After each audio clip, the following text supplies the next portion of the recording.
Ja, grüß euch, liebe Leute.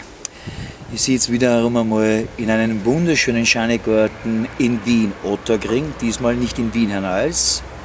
Und heute, bevor ich zum Lesen anfange, ein kleines Schluckerl wie immer, dass man die Gurgel nicht einrost beim Lesen. Also heute halte ich wieder einmal eine typische Lokallesung. Der Titel der Lesung heißt Sex in Wien.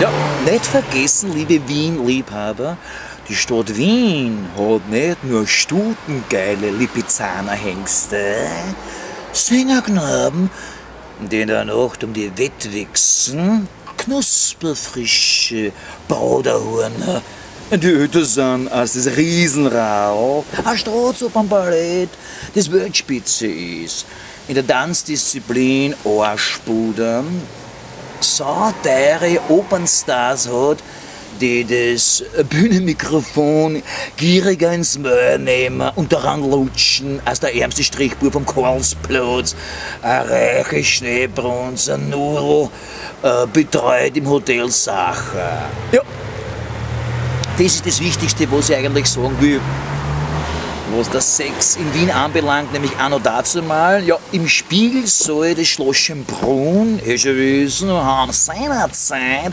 während die Kaiserin Maria Theresia im Privatgemach ziegblau bliertige Bangert ausgeschieden hat, haben seinerzeit die Hofleute Orgien gefeiert, dass sogar die Barockspiegel schamrot angelaufen sind. Wurscht. Heutzutage haben die Wiener quer durch alle Schichten, rund um die Uhr, Sex im Internet, besser gesagt, vorm Computerbildschirm. Ja, okay, ja, hier und da auch in einem Puff oder in einem Swingerclub. Ja, kann schon sein. Oder Zähneknirschen in der Ehehapfen oder Beziehungskisten. Ist nicht so.